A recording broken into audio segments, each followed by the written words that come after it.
اليوم طبختنا هي محبوبة الملايين المقلوبة، وما في أحد ما يحبها، فبسويها اليوم لكم خطوة بخطوة. أول شي بنحط القدر على النار، بعدها بنحط الزيت شوي بس لا تكثرون. بنحط البصل وبعدها بنحط الدجاج ونحرك شوي، بعدين نحط الصلصة، بعدين بنحط البهارات ملح، أهم شي تملحونها زين، وفلفل أسود، بعدين الكركم عشان يعطيها لون حلو. بعدها بنضيف الخضار، نرتبهم شوي، بعدين بحط الرز، بعدين بنحط مويه تقريبا نص بياله، ونغطي القدر الى ما يستوي.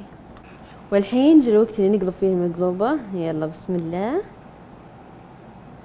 وعليكم بالعافية.